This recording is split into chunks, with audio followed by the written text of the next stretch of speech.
the idea that this is a completely blank slate. Everything is new.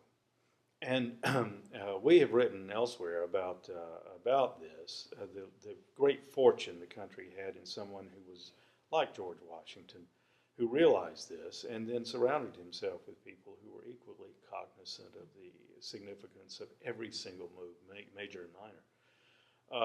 We likened it to someone sitting down at a desk with a blank sheet of paper in which everything they write is indelibly unerasable, that it is in place and will not just affect what's going on right then with that sentence, but all the other sentences that will follow it forever.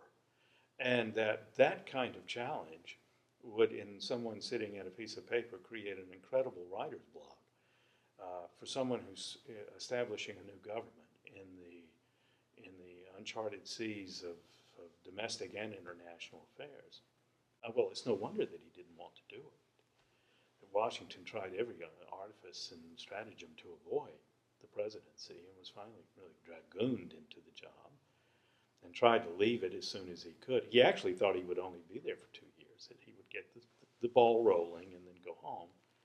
And then, of course, all things happening didn't allow that even after 4 years. So I think probably the idea of setting so many precedents that would be so indelible in the way the government ran was one of the things that is most remarkable about the first presidency. And I think as far as policy issues, obviously the first one, and perhaps the most daunting, was the financial issues. The country was not only broke, it was heavily in debt.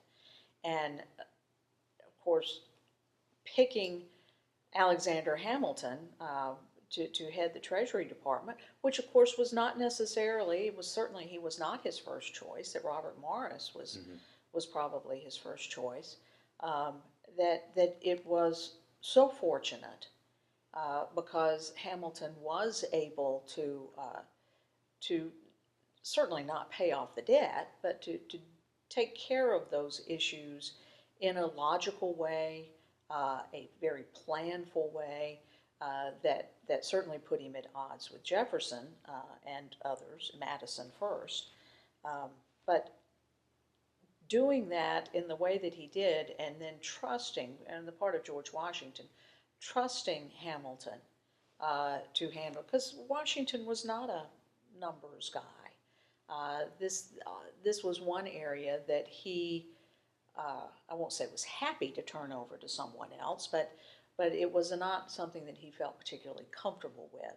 And so I think that was the first policy issue that was going to really start the presidency off on a very good footing. And I think a lot of people realize that. Then, of course, there's the issues of foreign policy, which are going to dominate the latter part of his first term, but primarily his second term. Yeah, the Anglo-French War became the